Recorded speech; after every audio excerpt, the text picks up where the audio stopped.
दुनिया के नक्शे पर कुछ कोऑर्डिनेट्स ऐसे हैं जिन्हें खोजना शायद इंसानों की सबसे बड़ी भूल थी। समंदर की गहराइयों और बिल्कुल अकेलेपन में दफन ये वो खौफनाक फाइलें हैं जिन्हें कभी नहीं खोला जाना चाहिए था। तो आज के इस एक्सप्लेनर में हम सीधे इसी अंधेरे में उतरने वाले हैं।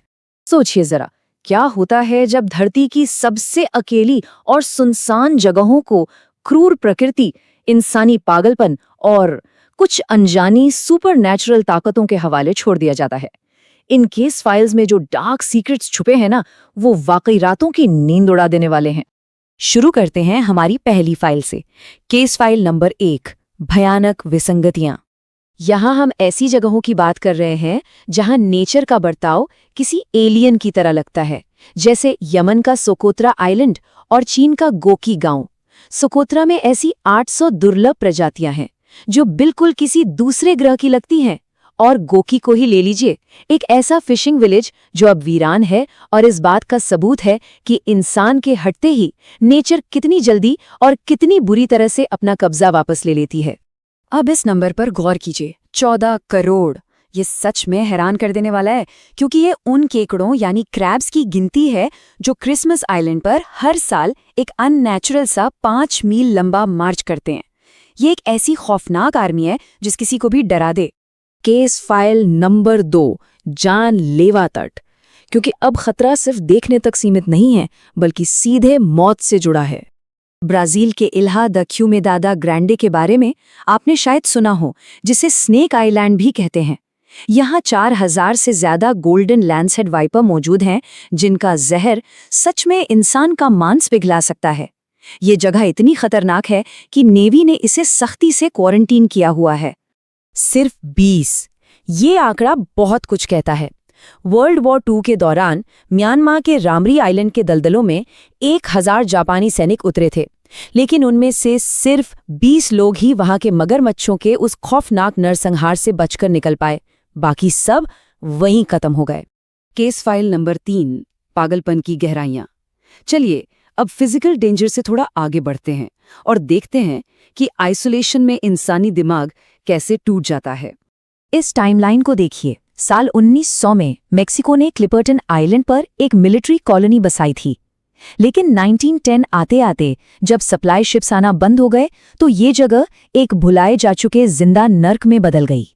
उस आइसोलेशन और भुखमरी ने क्या किया?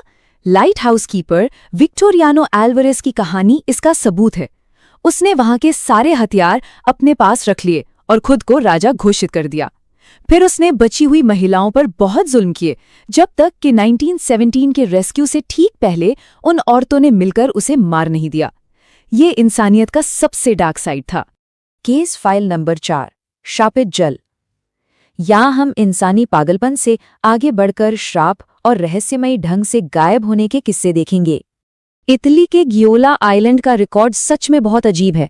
19वीं सदी में यहाँ से एक साधु अचानक हवा में गायब हो गया। उसके बाद जिस भी अमीर शख्स ने, जैसे लुइजी नेग्री ने, इस आइलैंड को खरीदा, उसकी या तो दुख दर्द भरी मौत हुई या फिर वो पूरी तरह बैंकरप्ट हो गया। और ये हमें पैसिफिक ओशन के कब्रिस्तान पल्मायरा अटोल तक ले आता है। 1798 से ही यहाँ प्लेन्स और शिप्स अचानक गायब हो जाते हैं, और जो थोड़े बहुत लोग जिंदा बचे हैं ना, उनका मानना है कि वहां एक बहुत ही भारी और डिमोनिक प्रेजेंस महसूस होती है। केस फाइल नंबर 5, पैरानॉर्मल खौफ। हमारी आखिरी और सबसे ज्यादा डरावनी फाइल। सोचने वाली बात है कि आखिर एक आइलैंड खिलौनों का कब्रिस्तान कैसे बन जाता है। मेक्सिको की इस सबसे डरावनी जगह की शुरुआत वाकई बहुत ट्रैजिक थी। इस्ला डे लास मुनेकास यानी फुसफुसाती गुड़िया। डॉन जूलियन नाम के एक आदमी ने यहाँ डूबकर मरी एक लड़की की आत्मा को शांति देने के लिए हजारों कटे फिटे खिलौने पेड़ों पर लटका दिए। आज वहाँ की लोकल कहानियां कहती हैं कि अंधेरे में ये गुड़िया अपनी आंखें घुमाती हैं और एक दूसरे के कानों में फुसफुसाती हैं। 1,60,000। इस चौंका देने वाले नंबर को थोड़ा डाइजेस्ट होने दीजिए। एक अनुमान के मुताबिक इटली के पोवेग्लिया आइलैंड पर प्लेग से पीड़ित इतने लोगों को जिंदा जला दिया गया था। उसके बाद वहां उसी राख पर एक मेंटल असाइलम बनाया गया। नतीजा, डॉक्टर्स और पेशेंट्स की रहस्यमयी तरीके से मौत होने लगी और उन्होंने दावा किया कि भूत उन्हें परेशान कर रहे हैं। इसके बाद तो सरकार ने इस आइलैंड पर एंट्री हमेशा के लिए बैन कर दी। आज ये परमानेंटली सील्ड है। तो इस एक्सप्लेनर को ख़त्म करते हुए एक अजीब सा सवाल दिमाग में आता है, क्या हमें वाकई हर ज़मीन पर अपना कब्जा जमाना चाहिए, या फिर हम सिर्फ उन जगहों पर घुसपैठ कर रहे हैं जो शायद सिर्फ नेचर, पागलपन और उन मृत आत्माओं के लिए ही बनी है? इस पर थोड़ा सोचिएगा ज़रूर।